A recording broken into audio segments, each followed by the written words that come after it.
More than 300 sewage and water board employees were at their posts when Hurricane Katrina hit New Orleans on August 29, 2005. And they stayed through the catastrophic flooding that engulfed 80% of New Orleans after the levees broke. These dedicated and heroic employees were first responders providing critical emergency sewerage and water board system restorations, while in many instances fighting for their own survival and the survival of others. Their valiant efforts must not be forgotten but preserved for austerity as a testament to the courage, tenacity, and dedication of these employees in the face of overwhelming odds. For the benefit of the people who do not know you who are watching this, tell them your name and your title at the Sewage and Water Board. My name is Reynaldo Robertson, and my title during Hurricane Katrina was Pump Station Supervisor and a Training Officer for Drainage and Sewage Operations. What happened on August 29, 2005? August 29, 2005, I was located at Drainage Pumping Station #1 with my staff and some maintenance people. And that night, we had a lot of wind, and there was a roll-up door on the north end of the station, the northeast end of the station, that the wind blew down. And Kevin Martin and I fought that door while Willie Parkins, standing in the back, found boards to shore that door where it didn't blow the station away. During that period, we was pumping rainwater, and the next morning, we was listening to other pumping stations taking on water. So I heard that Drainage Pumping Station 6 was shutting down pumps because they had water inside the station. So I contacted Mr. Joe Sullivan by two-way radio. He was the superintendent at the time. He was the superintendent at that time. And I contacted him by two-way radio and asked him, what should I do? Should I continue to pump, or should I shut down pumps, because Station 1 is the relay station, and we pump to Station 6. Mr. Joe Sullivan in turn said, keep pumping because we're trying to evacuate Charity Hospital and some other buildings that needed to be evacuated. So I kept pumping. And the next day, I was told to stop pumping.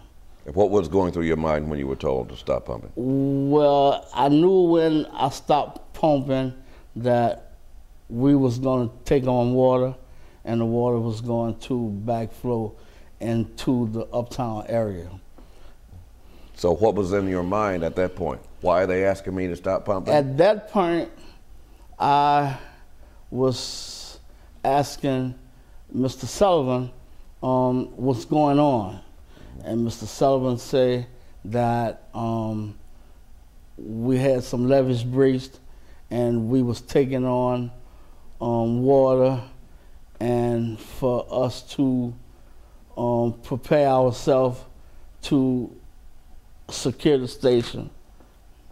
So when you heard this, did you get nervous? It was a real mess. I was the supervisor in the pumping station, and my staff, the operators and the helpers and the maintenance people, started panicking because we noticed water coming up Broad Street from Canal, and that was unusual. We had never seen that. Actually, the water go the other way. So nobody really gave it a thought other than, well, it's strange, but maybe let's see if it'll stop. And then it didn't stop. It just kept getting higher and higher and higher. So finally, there was panic among my crew, and I was obligated to calm them down. So I just let them know that we're going to get out of here safe, to calm down, and let's think and keep this place intact until we can get somebody to come and get us. Now, after that, I called Kenneth Smith, who was the pumping station supervisor on the West Bank, and I told him that we needed a boat to get out. Because the water was rising. Yes. So he said, okay, but it took about a couple of days to get them there. But during the period of the actual rising of the water and the boat coming, we was told to stand on the platform and wave our white flags for the helicopters to come.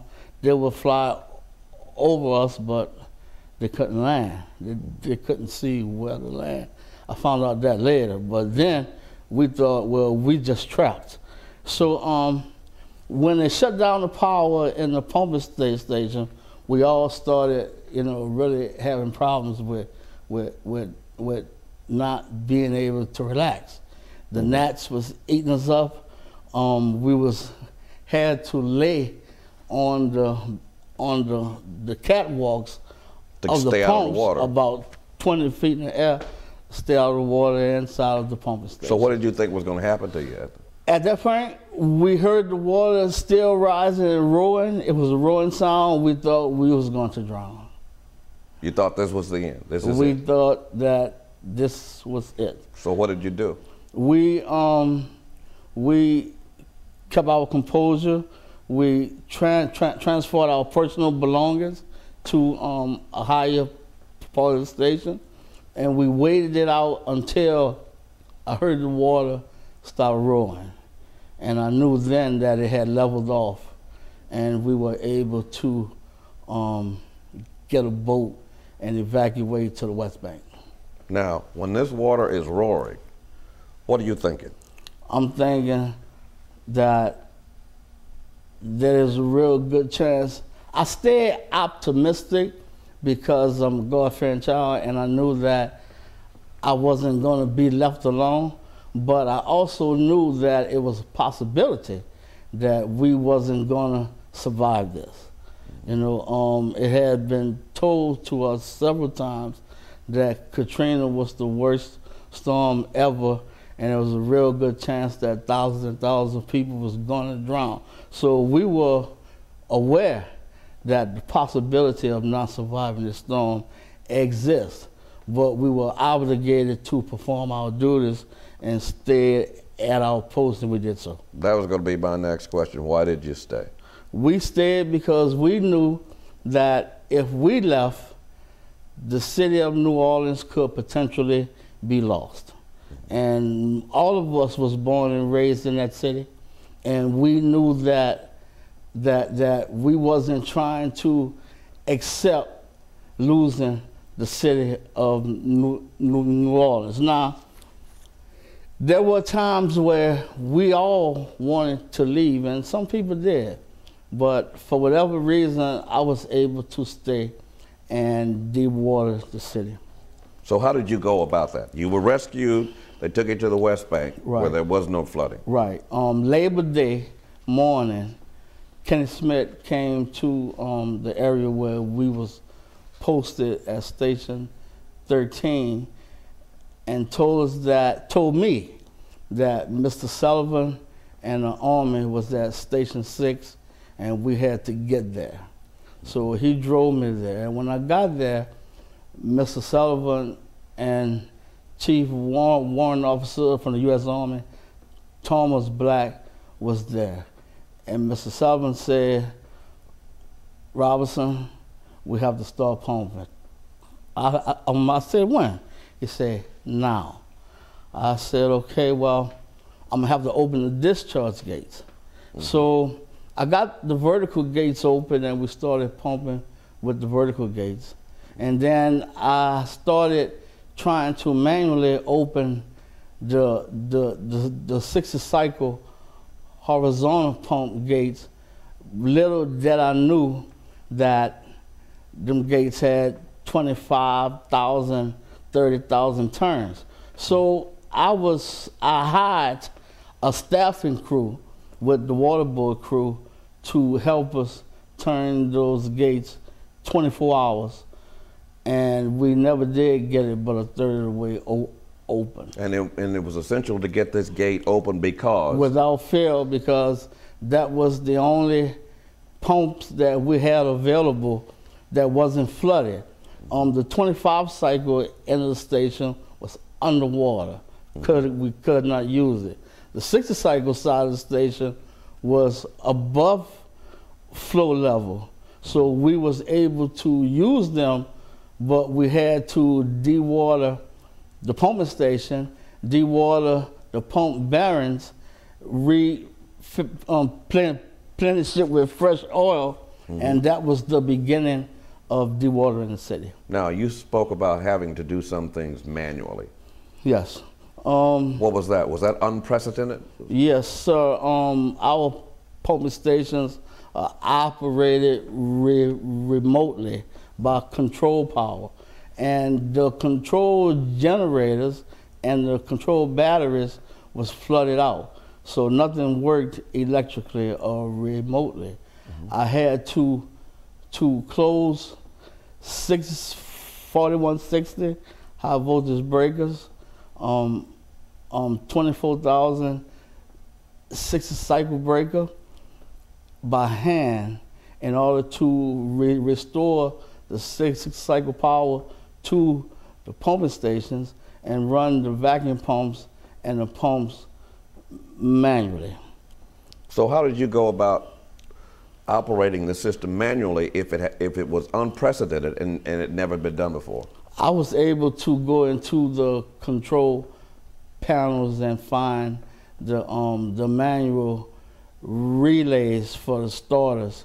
And I'm gonna tell you this, Mr. Sullivan seen me holding a broomstick, standing in the water, running the vacuum pump to prime the 2000 CFS pumps. And Mr. Sullivan said, "You're gonna kill yourself." I said, Mr. Sullivan, we have to get this pump loaded without fail, and this is our only option.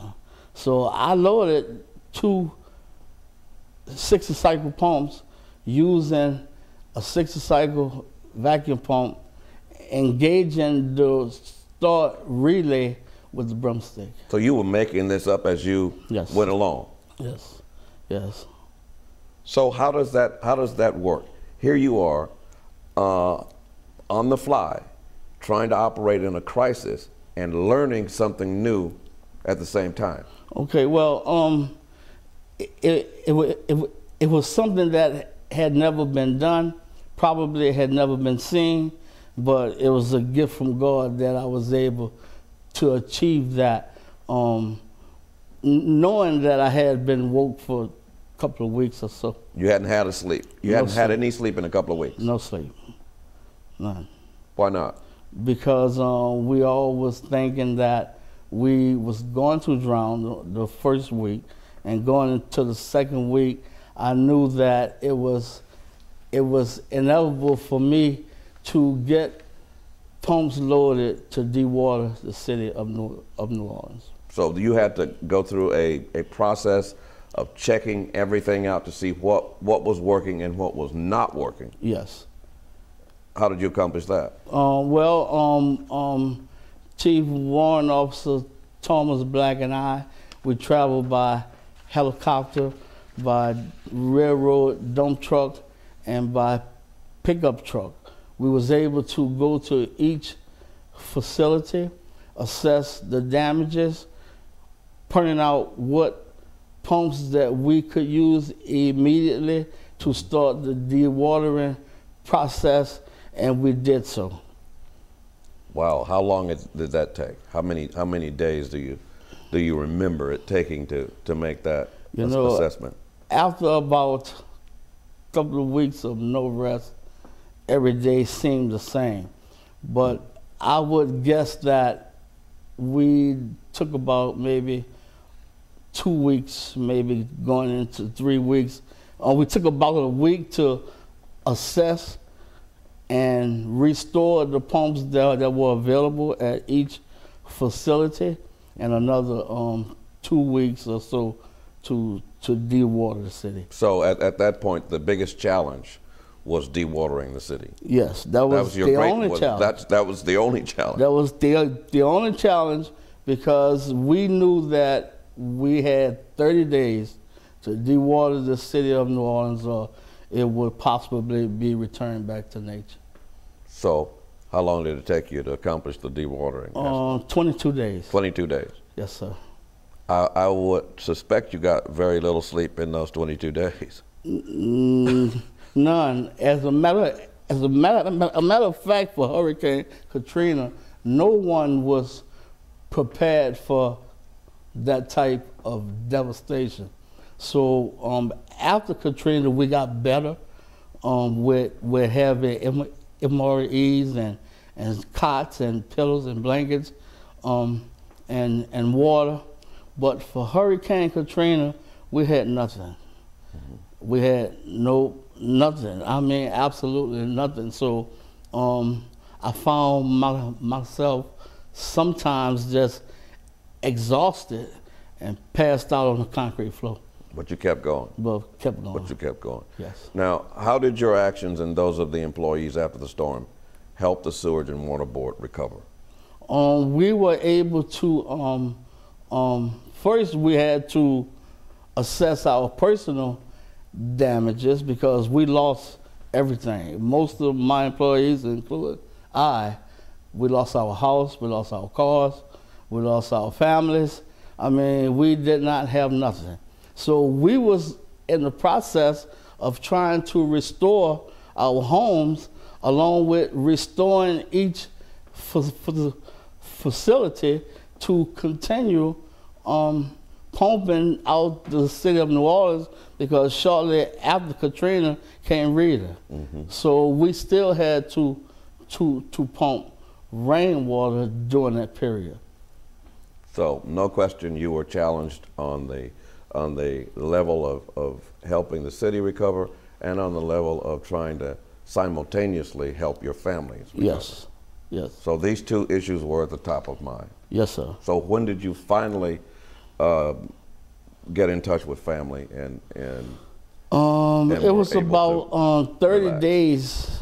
You know, it's tough to remember dates, but 30 days after everything was restored and we was basically pumping with a skeleton system, but effective, I was able to locate my family in her hometown, and everybody was fine. Now, I knew from previous storms that whenever there's a storm coming, I evacuate my family first, because I don't want to have to be worrying about how am I going to perform my duties and worrying about the safety of my family. So to eliminate that, I was able to evacuate my family a week before the storm. But you talked, it was 30 days before you could really talk to them. Yes.